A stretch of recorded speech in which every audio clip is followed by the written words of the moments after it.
हम खबर देंगे पंजाब और केपी में इलेक्शन इल्तवा के खिलाफ सुप्रीम कोर्ट में इस केस की समाअत जारी है। चीफ जस्टिस ने इलेक्शन के लिए जजेस की तनख्वाहों में कटौती की तजवीज़ दी है।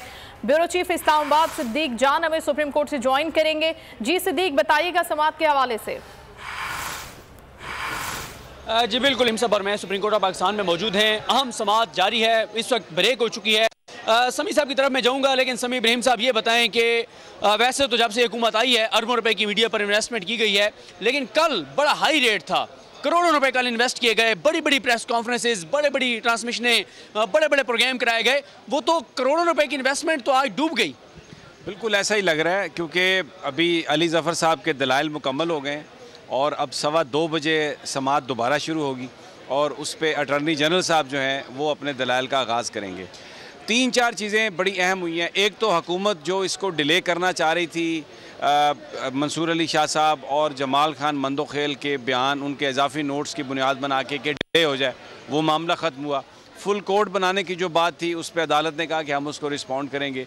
पॉलिटिकल पार्टीज़ ने आके बीच में पार्टी बनने की कोशिश की, तो चीफ साहब ने कहा कि ये बेसिकली क्वेश्चन ऑफ लॉ है और अगर ज़रूरत पड़ेगी तो फारूक एच नाइक साहब भी बैठे हैं और हम आपको, शेख अकरम साहब ने कहा मैं PMLN को रिप्रेजेंट करता हूँ, तो उन्होंने कहा कि हम आपको भी सुन लेंगे।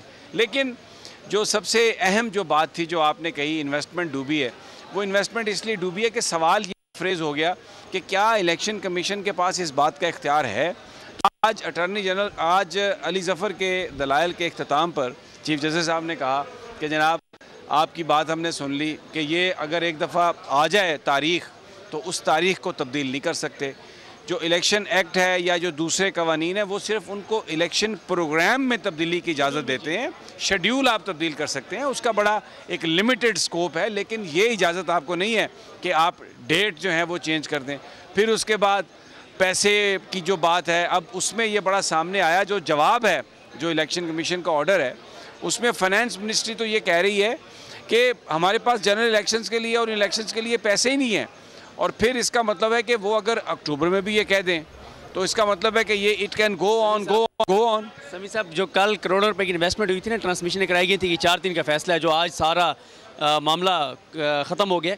हमें तो आपको पता है करोड़ों रुपए की इन्वेस्टमेंट तो नहीं आती, थोड़े से में ऐड ही मिलते हैं, तो वो ऐड अब चलाने हमें उस इन्वेस्टमेंट में नहीं, उसमें से तो नहीं मिलते। मैं आपको एक बात बताऊं, इसमें तो कोई शक नहीं कि आज जो इनकी कोशिश थी वो नाकाम हो गई, लेकिन जो खबरें आ रही हैं उसके मुताबिक वो कह रहे हैं कि कहीं पे और कुछ लिखा जा रहा है बड़ी तेज़ी से, और उसके भी कुछ सफ़े कुछ 27, 28, 29, 32 ही होंगे, और शायद वो जो मंजर आम पर तहरीर कल आए, ये मैं बड़ा एक मोहतात अंदाज में, और मेरा किसी का मैं कोई नाम वाम नहीं ले रहा, लेकिन कोशिश फिर की जाएगी कि किसी तरीके से 3-4 किसी तरीके से ये सारे मामलात करके तो इसको मामले को आगे धकेला जाए। अभी जो एक ब्रेक पर जा रहे हैं, लेकिन मैं एक बात करना चाहता हूँ, एक बात काज़िम साहब, एक बात मैं करना चाहता हूँ, वो सिर्फ ये है कि आज जब एक मौके पर कहा अली ज़फ़र साहब ने एब्सोल्युटली नॉट, तो चीफ जस्टिस साहब ने हंसते हुए कहा ये एब्सोल्युटली नॉट तो आपने कहीं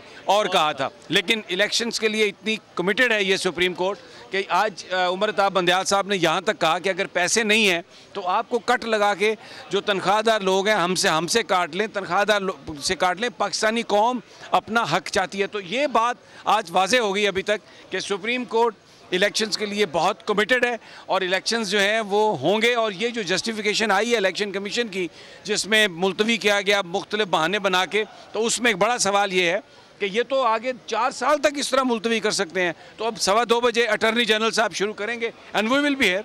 तो नजर आ रहा है सामने लिखा हुआ है जुल्म मिटने के लिए 2 चीजों से मिटेगा भाई। एक, अदल की कुर्सी पे जो लोग बैठते हैं ना, वो अदल के हिसाब से फैसले करने लगे। दूसरा, कौम निकल खड़ी उस जुल्म के खिलाफ, तो जुल्म खत्म हो जाएगा। या इन दोनों में से कोई एक चीज हो जाए या दोनों हो जाए। अगर 420 का मुकदमा था, उस वक्त अदलिया में जो लोग बैठे हुए केस देख रहे थे वो पूछते ना, यार चीट हुआ कौन है? जब उनको दिखता कोई चीट नहीं हुआ, केस खत्म कर देते। तो जालिम जुल्म कर ही नहीं पाता। 9 जजेस ने नोट बिफोर किया मेरे केस को, यार 1.5 साल चला। शख्सी जमानत का केस, सेम केस इस्लामाबाद में कर दिया। एक ही इल्जाम पे 2 केस हो नहीं सकते भाई।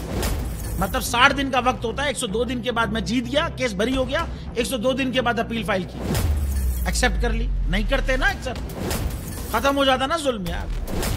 भरी अदालत में मुझे बरी कर दिया। फिर पता नहीं क्या हुआ, 2.5 घंटे बाद का नोट बिफोर, मैं नहीं सुनता ये केस। खड़े रहते अपने फैसले पे, मिट जाता जुल्म। अल्लाह ताला ने बिठाया इन कुर्सियों पे इनको यार, ये अल्लाह ताला की तरफ से फैसले करने हैं। तो या तो ये फैसले आएंगे, जुल्म मिट जाएगा, या कौम खड़ी हो जाएगी जुल्म के खिलाफ।